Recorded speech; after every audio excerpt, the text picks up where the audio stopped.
اس سے پہلے سورہ آل عمران کی کئی آیتوں کا خلاصہ ہوا، خاص طور سے جو آیت کریمہ رہی اس میں کئی دعائیں رہیں۔ پہلی دعا عریضے کے طور پہ کہ اللہ تو نے جسے جہنم میں داخل کر دیا اس کو تو نے رسوا کر دیا، مطلب یہ اللہ تو رسوائی سے بچا لے۔ دوسری دعا یہ تھی کہ اے اللہ ایمان ہم لائے، ہمارے گناہوں کو مٹا دے، سیئات کو ختم کر دے، ایمان پر خاتمہ عطا فرما اچھے لوگوں کے ساتھ، اور اے اللہ قیامت کی رسوائی سے بچا لے۔ یہ دعائیں تھیں۔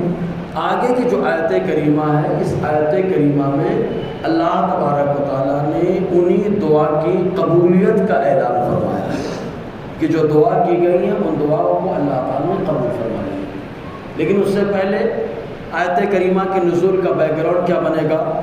تو ماں ام سلمہ رضی اللہ تعالی عنہا سے روایت ہے، وہ بیان فرماتی ہیں کہ میں نے آقا علیہ السلام کی بارگاہ میں عرض کیا، اے اللہ کے نبی صلی اللہ علیہ وسلم، ہجرت کر کے مکے سے مدینہ مرد بھی آئے ہیں، ہم عورتیں بھی آئی ہیں، ہم لوگ بھی ہجرت کر کے آئے، لیکن قرآن میں جو تذکرہ ملتا ہے وہ خالی مردوں کا ملتا ہے، عورتوں کا ہجرت کرنا کہیں ایسا تو نہیں رب کی بارگاہ میں قبول نہ ہوا ہو۔ تو اللہ کے حبیب صلی اللہ علیہ وسلم نے فرمایا اللہ کے لیے جو بھی ہجرت کرے، جو بھی کام کرے، چاہے مرد کرے چاہے عورت، اللہ تبارک و تعالیٰ کسی بھی عمل کرنے والے کے عمل کو برباد نہیں کرتا ہے، ضائع نہیں کرتا ہے، قبول فرما لیتا ہے۔ اسی تعلق سے اللہ تعالیٰ ارشاد فرماتا ہے فَاسْتَجَابَ لَهُمْ رَبُّهُمْ أَنِّي لَا أُضِيعُ عَمَلَ عَامِلٍ مِّنكُم مِّن ذَكَرٍ أَوْ أُنثَىٰ۔ اللہ تعالیٰ فرماتا ہے تو قبول کر لیا ان کی دعا کو ربهم، ان کے رب نے جو دعائیں کی اللہ تعالیٰ نے ان کی دعا کو قبول کر لیا۔ دیکھیے دو لفظ ہیں، ایک ہے استجاب اور ایک ہے اجابت۔ اجابت کے معنی ہوتا ہے جواب دینا، چاہے قبول کر کے جواب دینا یا روک کر کے جواب دینا، اور استجابت کا معنی ہے ہر حال میں دعا کو قبول کر لینا۔ اسی لیے آپ غور کرنا، حضور صلی اللہ علیہ وسلم نے ایک مقام پر 3 دعائیں مانگی، حدیث پاک میں آیا ترمذی شریف کی حدیث ہے، 3 دعائیں مانگی۔ پہلی دعا یہ مانگی، اے اللہ میری امت کے اوپر عام قحط کو مسلط مت فرما۔ یہی وجہ ہے کہ مکمل ہر جگہ قحط نہیں ہے۔ اے اللہ میری امت پر عام قحط کو مسلط مت فرما، اللہ تعالیٰ نے یہ دعا قبول فرمائی۔ دوسری دعا حضور صلی اللہ علیہ وسلم نے کی، اے اللہ میری امت کے اوپر غیروں کو عمومیت کے ساتھ غلبہ مت عطا فرما۔ اللہ تعالیٰ نے اس دعا کو قبول فرما لیا۔ تیسری دعا حضور صلی اللہ علیہ وسلم نے کی، اے اللہ میری امت کو آپسی لڑائی سے محفوظ فرما۔ اللہ تعالیٰ نے محبوب کو روک دیا۔ تو 3 دعائیں آقا علیہ السلام نے کی، 2 قبول ہوئی، 1 میں روک دیا۔ تو اب اس کو استجاب نہیں کہتے، اس کو اجابت کہتے ہیں۔ اسی لیے جہاں پر آقا علیہ السلام نے یہ دعا مانگی وہاں پر آج بھی ایک مسجد بنی ہے، اس کو مسجد استجابہ نہیں کہتے، مسجد اجابہ کہتے ہیں۔ آقا علیہ السلام نے وہاں دعا کی، اور اعلیٰ علی رحمۃ اللہ رضوان نے بھی ایک شعر میں کہا، اجابت کا صحرا عنایت کا جوڑا، دلہن بن کے نکلی دعائے محمد صلی اللہ علیہ وسلم۔ تو اجابت جواب دینا ہر حال میں، قبول کر کے ہو یا روک کر کے، اور استجابت کا معنی ہوتا ہے قبول کر کے جواب دینا۔ تو اللہ تعالیٰ فرماتا ہے فاستجاب لهم ربهم، ان کے رب نے قبول کر کے ان کو جواب عطا فرما دیا ہے کہ تمہاری دعاؤں کو ہم نے قبول کر لیا ہے۔ کیا دعا قبول کر لی؟ انی، کہ میں لا یضیع، برباد نہیں کرتا، عمل عامل منکم، تم میں سے کسی عمل کرنے والے کے عمل کو۔ تم میں سے خطاب مسلمانوں سے، ورنہ کفار کے عمل برباد ہو جائے گا۔ چنانچہ خود مسلم شریف کی حدیث ہے، کئی بار شاید سنائی ہوئی، عبداللہ ابن جدعان ماں عائشہ صدیقہ رضی اللہ تعالی عنہ اس کے بارے میں حضور سے پوچھتی ہیں کہ عبداللہ ابن جدعان غریبوں کو کھانا کھلاتا تھا، لوگوں کی مدد کرتا تھا، بڑے اچھے اخلاق کا حامل تھا، بڑے نیک کام کرتا تھا، لیکن اس کا انتقال ہو گیا، ایمان نہیں لایا۔ تو عائشہ صدیقہ نے کہا حضور ابن جدعان اچھائیاں کرتا تھا، اس کو کیا صلہ ملا اس کی اچھائیوں؟ حضور نے فرمایا ان کو ان کی اچھائیوں کا صلہ دنیا میں مل جاتا ہے، آخرت میں ان کا کوئی حصہ نہیں ہے۔ تو مطلب آدمی آخرت کے لیے کرتا ہے، آخرت میں عمل ہے ہی نہیں، ایک اور چلا گیا۔ تو یہاں پہ خطاب صرف ایمان والوں سے ہے، تو اللہ تعالیٰ ایمان والے کو عمل کو برباد نہیں فرماتا، ہر حال میں اللہ تعالیٰ قبول فرماتا ہے۔ یہ اور بات ہے کہ کبھی قبولیت کا معاملہ تیز ہوتا ہے، کبھی قبولیت کا معاملہ سلو ہوتا ہے، اللہ تعالیٰ قبول ضرور فرماتا ہے۔ تو اللہ تبارک و تعالیٰ ارشاد فرماتا ہے کہ ان کے رب نے قبول کر لیا کہ میں ضائع نہیں کروں گا تم میں سے کسی عامل کے عمل کو، من ذکر مرد ہو اور انثی یا عورت، کوئی بھی عمل کرے،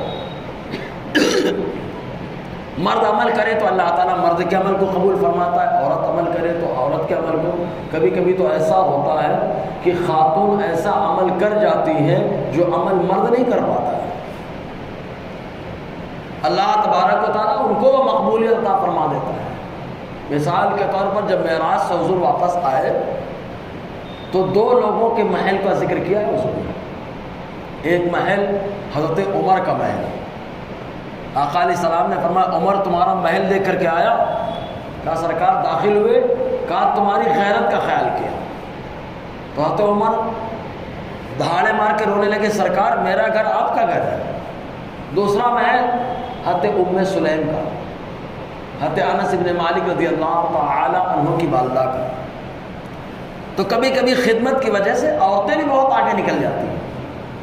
حضرت ام سلیم رضی اللہ تعالی عنہ آقا علیہ السلام کی بڑی خدمت کرتی تھی، اپنے بیٹے کو حضرت انس کو تو حضور کے حوالے کر دیا کہ خالی آپ ہی کا کام کرے گا۔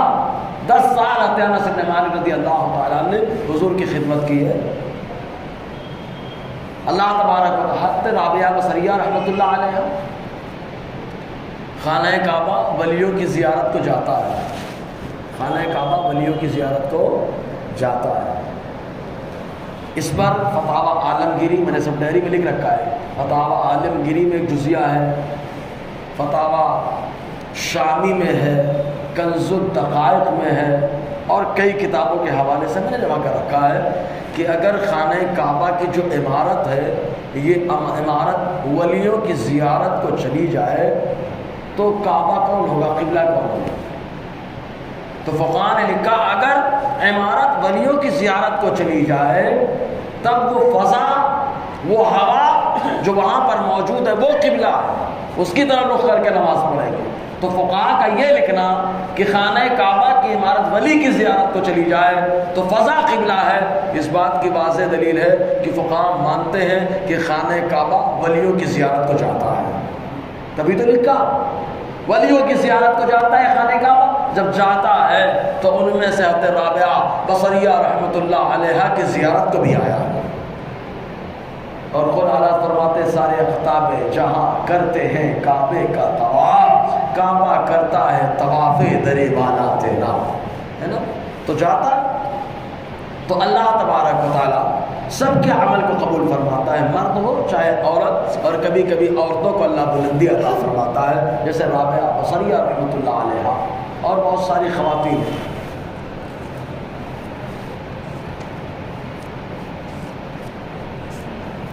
اور اللہ تبارک و تعالیٰ ارشاد فرماتا ہے بعضکم من بعض، تم میں کا بعض بعض سے ہے، تم میں کا بعض بعض سے ہے۔ آپ غور کریں، ہم میں کا بعض بعض سے ہی ہے، باپ سے ہی بیٹا ہے، تو جتنے بیٹے ہیں یہ بعض بعض سے ہیں، یعنی باپ سے ہے، جن کا وجود ان سے ہے۔ اور دوسری بات تم میں کا بعض بعض سے یعنی ایمان والوں کا کنیکشن آپس میں ہے۔ جیسے آقا علیہ السلام نے کنیکشن کو بتاتے ہوئے ارشاد فرمایا سلمان منا اہل بیت، اے لوگوں سنو سلمان ہم میں سے ہے، ہمارے اہل بیت میں سے، یعنی سلمان فارسی کا کنیکشن ہم میں سے ہے۔ اور آقا علیہ السلام نے فرمایا حسین مجھ سے، میں حسین سے ہوں، یعنی حسین کا کنیکشن مجھ سے ہے اور میرا کنیکشن حسین سے ہے. تو اللہ تعالیٰ فرماتا تم میں کا بعض سے ہے. تو ایمان والوں کو آپس میں کنیکشن ہوتا ہے. یا یہ کہ تم میں کا بعض سے ہے کہ سب آدم کی اولاد ہے، سب آدم علیہ السلام کی اولاد ہے، اس لیے آپس میں کنیکشن موجود ہے. اور جب آدمی کا کنیکشن آپس میں موجود ہوتا ہے تو محبت ہوتی ہے، اور جب محبت ہوتی ہے تو معاشرہ اور سوسائٹی بہتر ہوتا ہے، معاشرہ اچھا ہوتا ہے. اسی کو کہا جاتا ہے تمدنی زندگی، معاشرتی زندگی. تو اللہ تعالیٰ نے اسی کو فرمایا تمہیں کا بعض سے. آگے کے جو الفاظ ہیں الفاظ کو سننے سے پہلے ایک بات دیکھ لیں کہ ہجرت دو طرح سے ہوئی ہے. کچھ لوگوں پہ ظلم ہوا، حالات ایسے بنا دیے گئے کہ ان کو مجبوراً نکلنا پڑا، حالانکہ صحابہ مجبور نہیں تھے. حالات ایسے بن گئے کہ انہوں نے کہا چھوڑ ہی دو، چلے جاؤ یہاں سے. اور کچھ لوگ آئے تو بڑی خوشی کے ساتھ ہجرت کر کے نکلے مکے سے.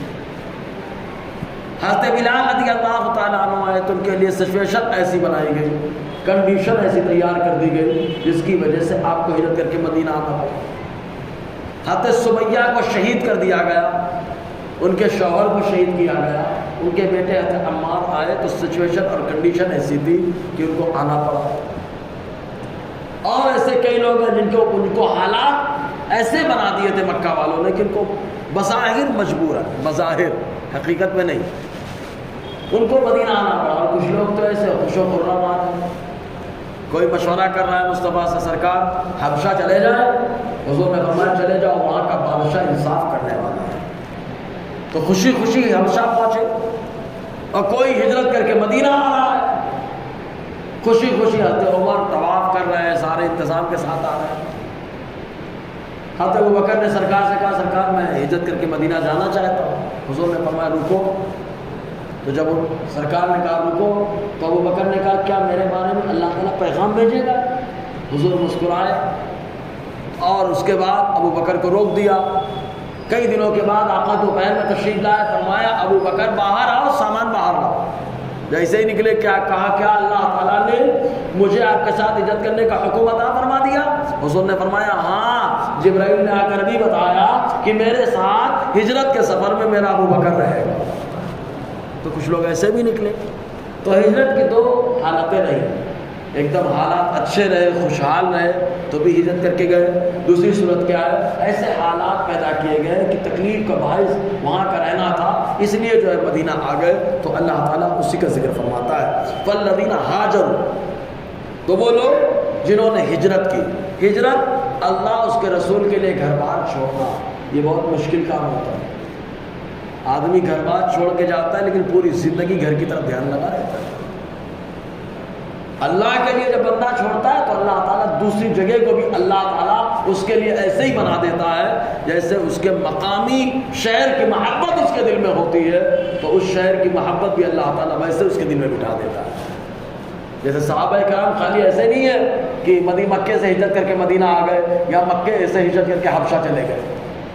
آقا علیہ السلام نے تبلیغ کرنے کے لیے کچھ صحابہ کو الگ الگ مقامات پر بھیجا اور ہر جگہ ایک جیسے حالات نہیں رہے. کچھ جگہ کٹھور معاملہ ملا، سخت معاملہ ملا، سخت معاملات کا سامنا کرنا پڑا، لوگ بھی بڑے سخت رہے، قبول کرنے کے لیے تیار نہیں ہے کوئی بات. اور کچھ جگہ نرم معاملہ رہا، لیکن اللہ تبارک و تعالیٰ کے لیے وہ گئے تو اللہ تعالیٰ نے اس علاقے میں ایسی محبت ان کے لیے پیدا فرما دی، ایسی محبت پیدا فرما دی کہ ان کو وہاں پر ذرا بھی وحشت کا سامنا نہیں کرنا پڑا. کوئی نہ کوئی کھڑا ہو گیا سپورٹ کرنے کے لیے، محبت کرنے کے لیے. ٹھیک. تو اللہ تعالیٰ فرماتا ہے اور وہ جنہوں نے ہجرت کی وَأُخْرِجُوا، اور نکالے گئے من دیاری، اپنے گھروں سے. تو دونوں صورتوں کا ذکر ہو گیا. پہلے میں کیا ہے، ہجرت کی یعنی خوشی کے ساتھ گئے. دوسری صورت وَأُخْرِجُوا مِن دِيَارِهِمْ، اور وہ اپنے گھروں سے نکالے گئے. ایسے حالات، ایسی کنڈیشن تیار کر دی گئی کہ ان کو حالات کے پیش نظر وہاں سے نکل کر کے مکہ سے مدینہ جانا تھا. جی وَأُوذُوا فِي سَبِيلِي، اللہ تعالیٰ فرماتا ہے میرے راستے میں تکلیف دی گئی. آج ہمارے یہاں تو ایک بات ہے قابل غور، کچھ سنتیں جو اپنے فائدے کے لیے رہتے ہیں ہم لوگ برابر عمل کرتے ہیں. میں خالی ایک جملہ ایسے نکل گیا درس میں، سحری کھانا سنت ہے سحری کھانا کیا ہے؟ سنت ہے۔ اچھا ہر کوئی سحری کھاتا ہے؟ جتنے روزے رکھتے ہیں سب سحری کھاتے ہیں۔ اچھا تراویح پڑھنا کیا ہے؟ اب سوال ایک ہی ہے، جتنے لوگ ہیں سحری نہیں کھائیں گے تو ٹینشن میں رہتے روزہ ہوا کہ نہیں ہوا، کہ سنت ہے وہ تو جو اپنے مفاد کی سنت ہی ہر آدمی کر رہا ہے۔ تراویح کیا ہے؟ وہ بھی تو سنت ہے۔ تو ہر آدمی ایسی سنت کو لاتا ہے، عمل کرنے کی کوشش کرتا ہے جس میں اس کا فائدہ ہوتا ہے، حالانکہ مصطفیٰ کی ہر سنت میں فائدہ ہے۔ آج ضرورت اس بات کی کہ دین کے راستے میں تکلیف برداشت کرنا یہ بھی سرکار کی عظیم سنت ہے۔ کیا آقا علیہ السلام دین کے راستے میں ایسے ہی کچھ نہیں ہوا؟ ارے آقا علیہ السلام کو تو لوگوں نے مجنون کہا، حضور کو شاعر کہا۔ یہ شاعر اس زمانے میں گالی کا لفظ تھا، کیونکہ اس زمانے میں جو شاعر ہوتے تھے گندے سندے الفاظ، گندی سندی شاعری کرتے تھے۔ شاعر کہا، مجنون کہا، کچھ لوگوں نے تو کاہن تک کہہ دیا تھا، اور کچھ لوگوں نے تو نام بگاڑ کے مذمت کہنا شروع کر دیا تھا۔ آقا علیہ السلام لیکن اللہ کی راہ میں کام کرنے سے نہیں رکے۔ جب ان لوگوں نے نام بگاڑنے سے، چڑھانے سے دیکھا کہ کچھ فرق نہیں پا رہا ہے، تو وہ صلی اللہ علیہ وسلم کو پریشان کرنا شروع کر دیا۔ سجدے میں آئے تو پیٹھ میں اجڑی ڈال دے رہے، اجڑی ڈال رہے ہیں۔ آقا علیہ السلام یہ سمجھتے ہیں کہ حضور اجڑی کی وجہ سے سجدہ نہیں کریں گے، لیکن مصطفیٰ نے اور سجدے کو لمبا کر دیا، اور لمبا کر دیا، اتنا پریشان کیا۔ طائف میں پہنچے تو پتھر دلایا جا رہا ہے، خون نکل رہا ہے۔ تو آقا علیہ السلام کی سنتوں میں سے دین کے لیے پتھر کھانا، تانے سننا، جملے سننا، برداشت کرنا، یہ بھی سرکار کی بڑی سنت ہے، بہت بڑی سنت ہے۔ آج ضرورت اس بات کی ہے کہ سنت پر بھی عمل کیا جائے، ورنہ ذرا سا کام ہوتا ہے، ہم مسجد کی خدمت کر رہے ہیں، کسی نے کچھ بول دیا ہم نہیں کریں گے۔ ہم مولانا لوگ امامت کر رہے ہیں، ہم اپنے اوپر روک ڈائریکٹ میں اپنے سے بات کر رہا ہوں، کسی اور کے اوپر لے کے مت جانا، میں اپنی بات کر رہا ہوں۔ ذرا سا کسی آدمی نے کچھ بول دیا، دل میں بات آتی ہے امامت نہیں کروں، دل میں ذرا سی بات آتی ہے اب اذان نہیں کہوں گا، جبکہ معاملہ کیا معلوم، ایک سنت ایسی ہے مصطفیٰ کی جو پوری زندگی مصطفیٰ نے عمل کیا، اور وہ سنت کیا ہے؟ مصلی امامت کو سنبھالنا۔ پوری زندگی مصطفیٰ مصلی کو سنبھالے رہے۔ معلوم یہ ہوا یہ سرکار کی بڑی سنت ہے، ہر آدمی اس پہ عمل نہیں کر پاتا، عمل وہی کرتا ہے جسے اللہ تعالیٰ امامت کا منصب عطا فرماتا ہے۔ تو یہ بڑی سنت ہے آقا علیہ السلام کی۔ جی تو اللہ تعالیٰ فرماتا ہے وہ لوگ جنہوں نے ہجرت کی اور وہ جن کو گھروں سے نکالا گیا اور تکلیف دی گئی ان کو میرے راستے میں، اللہ کے راستے میں تکلیف دی گئی، اذیت دی گئی۔ آقا فرماتے ہیں جتنے لوگ آئے سب نے اللہ کی راہ میں کام کیا، جتنے پیغمبر آئے سب نے کام کیا، سب کو پریشان کیا گیا، لیکن سب سے زیادہ مجھے ستایا گیا، سب سے زیادہ مصطفیٰ فرمایا مجھے ستایا گیا، مجھے پریشان کیا گیا۔ آقا علیہ السلام فرماتے ہیں وَقَاتَلُوا، اور جنگ کی، جنگ بھی کس کے لیے؟ اپنے لیے نہیں، اللہ کے لیے۔ ورنہ رمضان میں تو میرا رب فرماتا ہے اپنے محبوب کی زبان سے، محبوب کہو اگر رمضان میں کوئی تم سے جھگڑا کرے تو اس سے جھگڑا مت کرو، بلکہ بولو میں روزے دار ہوں، میں روزے دار ہوں۔ لیکن وہی رمضان آ رہا ہے، 17 روزہ ہے، مکہ سے نکل کے کفار آ رہے ہیں کہ نیست و نابود کر دیں گے، ختم کر دیں گے، تو مصطفیٰ نے کہا اب یہ مت کہو کہ میں روزے دار ہوں، اب نکلو بدر کی طرف، چلو مقابلے میں۔ مصطفیٰ لے کے میدان میں اتر گئے، کیوں؟ کہا جب روزے دار سے جھگڑا روزے دار کرے گا تب بولو کہ میں روزے دار ہوں، لیکن اگر غیر آدمی آ کر کے حملہ کرے ایمان والوں پہ، ختم کرنا چاہے، تو پھر اللہ کے لیے میدان میں نکل جاؤ، یہ نکلنا بھی تمہارے لیے کمال ہے۔ وقاتلوا، اور اللہ کے لیے جنگ کریں، وقتلوا، اور شہید کر دیے جائیں۔ کوئی ضروری نہیں ہے کہ آدمی اللہ کے لیے جنگ کر رہا ہے تو شہید نہ کیا جائے، ورنہ کوئی کہہ سکتا ہے یار اللہ تعالیٰ جب سپورٹ کر رہا ہے تو شہید کیسے ہو؟ شہید کیسے ہو گئے جب اللہ تعالیٰ سپورٹ کر رہا ہے؟ جس کے سپورٹ میں اللہ ہوتا ہے وہ کہاں شہید ہوتا ہے؟ بلا شبہ اللہ کا سپورٹ ہے تبھی تو وہ شہید ہوا۔ کبھی اللہ تعالیٰ بلند منصب آدمی کی حیات میں اسے عطا فرماتا ہے، غازی بنا دیتا ہے، اور اگر اللہ کی راہ میں شہید ہو گیا تو شہادت کا منصب دے دیا، اور شہادت اختیاری نہیں ہے، یہ اللہ کی مرضی سے ملتی ہے۔ اسی لیے حضرت عمر رضی اللہ تعالیٰ ہمیشہ دعا کرتے تھے، اے اللہ مجھے اپنی راہ میں شہادت عطا فرما، مجھے اپنی راہ میں شہادت عطا فرما۔ تو معلوم یہ ہوگا کہ دعا اسی کی جاتی ہے جہاں ہمارے اختیار میں نہیں ہے. ہمارے سامنے کھانا رکھا ہوا ہے، اہلیہ نے لا کر کے جمع رکھ دیا، ہم لوگ بسم اللہ کرتے اٹھا کے کھانا شروع کر دیتے. یہ نہیں کہتے اے اللہ لقمہ ہمارے منہ میں پہنچا دے، اے اللہ لقمہ ہمارے منہ میں پہنچا دے. کیوں؟ سامنے رکھا اٹھا کھا لیں گے، محال نہیں ہے ہمارے لیے، ہمارے اختیار میں ہو. تو جو بندے کے اختیار میں ہے وہاں دعا نہیں ہوتی ہے، اور جو بندے کے اختیار میں نہیں ہے، مولا کے اختیار میں ہے، مولا کے پسند میں ہے، وہاں پر دعائیں ہوتی ہیں.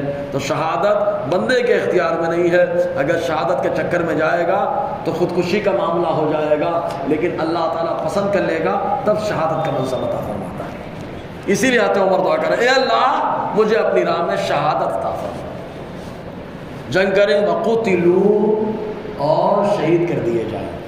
اسی لیے جو اللہ کے لیے شہید ہوتا ہے ایسے بندہ جائے، کوئی گارنٹی نہیں قبر میں زندہ رہے کہ کیا رہے، لیکن جب اللہ کے لیے قتل ہوتا ہے بندہ تو دنیا سمجھتی ہے قتل ہو رہا ہے، لیکن اللہ اسے زندگی عطا فرماتا ہے، قبر میں بھی زندگی عطا فرماتا ہے. قبر میں سے وہ دیکھ رہے ہیں، سن رہے ہیں، سب کر رہے ہیں، قبر میں زندگی. اور یہ اللہ تبارک و تعالیٰ کی مرضی ہے، تبھی تو اللہ نے چن لیا کہ اب تک دنیا میں تو زندہ تھا، قبر میں زندگی گزار. سبحان اللہ. وقاتلوا وقتلوا، اور شہید کر دیے گئے. تو 4-5 صفتیں ہجرت کی نکالے گئے، تکلیف دی گئی، جنگ کی اور شہید کر دیے گئے. تو اللہ تعالیٰ فرماتا ہے فَلَأُكَفِّرَنَّ عَنْهُمْ سَيِّئَاتِهِمْ، ہم ضرور ان سے ان کے گناہوں کو مٹا دیں گے. کیونکہ سوال ہوا تھا اے اللہ ہمارے گناہوں کو مٹا دے، تو اللہ تعالیٰ فرما رہا ہم ضرور مٹا دیں گے. وَلَأُدْخِلَنَّهُمْ جَنَّاتٍ تَجْرِي مِن تَحْتِهَا الْأَنْهَارُ، اور ہم ضرور انہیں ایسے باغوں میں داخل کریں گے جن باغوں کے نیچے نہریں رواں ہیں، یعنی جنت میں داخل کر دیں گے. کہا تھا اے اللہ آخرت کی رسوائی سے بچا لے، اور جس کو تو نے جہنم میں داخل کر دیا اس کو تو نے رسوا کر دیا. تو اللہ نے ان کی دعا قبول کر لی اور کہا تم کو رسوائی سے بچا بھی لیں گے اور جہنم میں جانے بھی نہیں دیں گے، اٹھا کے جنت میں تمہارا داخلہ ہوگا. اور ایسی جنت جس کے نیچے نہریں رواں. جنات یہ واحد نہیں ہے، جمع کا لفظ آیا ہے، کیونکہ جنتیں کئی ہیں، اس کے طبقات الگ الگ ہیں، الگ الگ طبقے ہیں جنت کے. جنت الفردوس، جنت النعیم، جنت عدن، ایسے ہی دار السلام، دار الخلد، الگ الگ نام ہے اور سب الگ الگ. ان میں آقا علیہ السلام نے تو فرمایا جب دعا مانگو تو جنت الفردوس کا دعا مانگو، اس لیے کہ جنت میں سب سے اعلیٰ درجہ اللہ تعالیٰ نے جنت الفردوس کو بنایا ہے. اور جو شہید ہوتا ہے وہ جنت میں جہاں چاہے وہاں جائے. اسی لیے اللہ تعالیٰ فرماتا ہے جناتن، تمام جنتوں میں داخلہ ہوگا، جہاں مرضی وہاں جانا، اور جہاں جاؤ گے ایک بات مشترک ملے گی، کیا؟ من تحتها الانہار، کہ جس باغ میں جاؤ گے ہر باغ میں دریا بہہ رہے ہیں. دریا رہا ہے، کس چیز کا دریا؟ کہا شہد کا دریا بہہ رہا ہے. سبحان اللہ. دودھ کا دریا بہہ رہا ہے، میٹھے پانی کا دریا بہہ رہا ہے، اور پاکیزہ شراب کا دریا بہہ رہا ہے. اس سے پہلے سمجھائے تھے کہ دیکھیے ایک ہے عادت، ایک ہے قدرت. دنیا میں اللہ تعالیٰ جو چیز دیتا ہے عادت سے دیتا ہے. عادت کیا ہے؟ شہد دیتا ہے تو شہد کی مکھی کے ذریعے سے دیتا ہے، صحیح ہے. دودھ دیتا ہے تو مادہ کے ذریعے سے دیتا ہے، مؤنث کے ذریعے سے دیتا ہے. شراب دیتا ہے تو کسی نہ کسی پھل وغیرہ کا جوس نکالا جاتا ہے، اس سے بنایا جاتا ہے. لیکن اللہ تبارک و تعالیٰ نے جنت میں عادت نہیں اپنی قدرت کا استعمال کیا کہ وہاں شہد تو ہے لیکن شہد کی مکھی کے ذریعے نہیں ہے، وہاں دودھ تو ہے لیکن مادہ جانور کے ذریعے سے نہیں ہے، وہاں شراب تو ہے لیکن کسی پھل کا جوس نہیں ہے. اسے اللہ تعالیٰ نے اپنی قدرت سے پیدا فرمایا ہے، اپنی قدرت سے اللہ تعالیٰ نے اسے پیدا فرمایا ہے. تو جن کے نیچے نہریں رواں ہیں، اور نہریں پانی، پاکیزہ پانی، میٹھا پانی، اور پاکیزہ شراب جس میں نشہ نہیں ہے، بس خالی پینے کے بعد مزہ آئے گا، سرور ملے گا. جیسے ہمارے لوگ کچھ لوگ فلیور کے لیے کچھ پیتے ہیں نا، یہ فلیور ہے سگریٹ وغیرہ میں رہتا ہے نا، ٹھنڈا موڈ بنانے کے لیے تو فلیور بولتے ہیں، لیکن یہ بھی ایک طریقے کا نشہ ہو جاتا ہے. لیکن الحمدللہ وہاں پہ جو رہے گا وہاں خالی مزہ آئے گا، لذت ملے گی، لیکن نشہ نہیں آئے گا، نہ ناپاکی ہوگی.